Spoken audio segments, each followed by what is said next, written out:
बिस्मिल्लाहिर्रहमानिर्रहीम। अस्सलाम वालेकुम मेरे प्यारे व्यूवर, कैसे हैं? ठीक हैं। अल्लाह ताला आपको सेहत व आफियत वाली ज़िंदगी दे। अल्लाह का शुक्र है, मैं भी ठीक हूँ। तो आज आपके लिए मैं एक बहुत प्यारी सी रेमडी लेकर आई हूँ। माशाल्लाह, ये सब्ज़ रंग का खीरा है जो अक्सर हम सलाद में खाते हैं।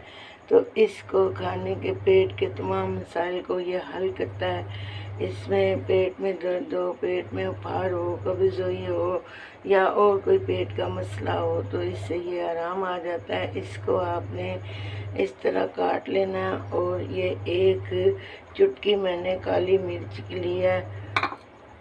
तो इसको हम थोड़ा सा इसके ऊपर स्प्रिंकल करेंगे ताकि हमारे पेट के जो मामलात हैं वो हल हो जाएं। और आपको ये मेरी प्यारी सी रेमडी अच्छी लग जाए तो शेयर करिए, लाइक करिए, सब्सक्राइब करिए। अपनी दुआओं में याद रखिएगा। अल्लाह ताला आपको अपने घरों में, अपने ज़ुबान में रखे। आपको ये अच्छी लग जाए तो ज़रूर बताइएगा। आपके पेट के सारे मसाइल ये हल करेगी इंशाअल्लाह ताला। आपको अच्छी लग जाए तो शेयर करें, लाइक करें, सब्सक्राइब करें। अपनी दुआओं में याद रखें। अल्लाह हाफिज़।